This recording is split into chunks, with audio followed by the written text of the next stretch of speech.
ఒకరోజు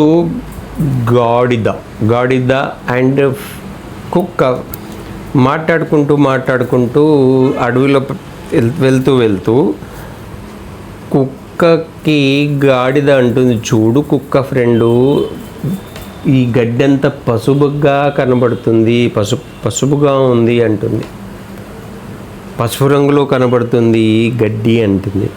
కుక్క అంటుంది, ఏమయ్యా ఏమైపోయింది నీకు, గడ్డి పసుపుగా ఉంటుందా ఎక్కడన్నా? కాదు అంటే, లేదు సమస్యే లేదు, గడ్డి పసుపు రంగులోనే ఉంది. పచ్చగడ్డి ఈయనకి గాడిదకి ఎలా కనబడుతుంది? పసుపు రంగులో కనబడుతుంది. ఎన్నిసార్లు విన్నా వీళ్ళిద్దరు అర్థం చేసుకోడు. గాడిద అంటుంది, నాకు తెలుసు ఇది గడ్డి, పచ్చి గడ్డిని పసుపు రంగులోనే ఉంది, పసుపు రంగులో ఉందని ఆర్గ్యుమెంట్ చేస్తుంటుంది. ఆ కుక్క విని ఇదంతా ఎందుకు, సరేలే నీకు తెలియదు నాకు తెలియలేదు, సింహం దగ్గరికి వెళ్ళి తెలుసుకుందామని అడవిలోకి సింహం దగ్గరికి వెళ్తారు. సింహం దగ్గరికి వెళ్ళి ఇలా కుక్క అంటుంది, రాజా మీరే ఈ అడవికి రాజుగారు, ఇలాగా ఆ గడ్డిని చూసి గాడిద పసుపచ్చలో ఉంది అని చెప్తుందండి, కనీసం మీరేం చెప్తే వీడు నేర్చుకుంటాడు అని చెప్తే, అటు సింహం కుక్కని గాడిదని చూసి, అవును గాడిద చెప్పిందే నిజం, పసుపు రంగులోనే ఉంది అని చెప్తారు.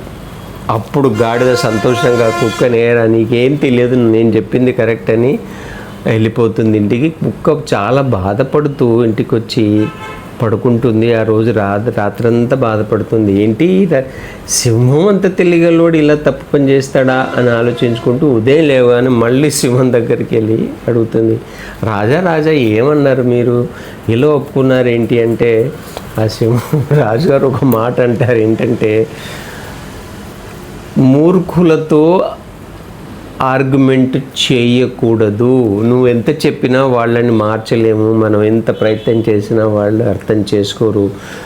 కుక్క నువ్వు కూడా నేర్చుకో, జీవితంలో కొంతమందితో ఆర్గ్యుమెంట్ చేయకూడదు, ఆర్గ్యుమెంట్ చేయకపోతేనే మనము హాయిగా ఉంటాము.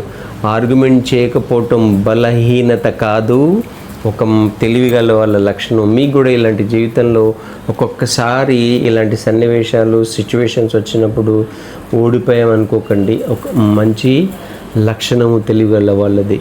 ఈ వీడియో మీకు నచ్చినట్టయితే షేర్ చేయండి, లైక్ చేయండి, తప్పనిసరిగా సబ్స్క్రైబ్ చేయండి. Thank you.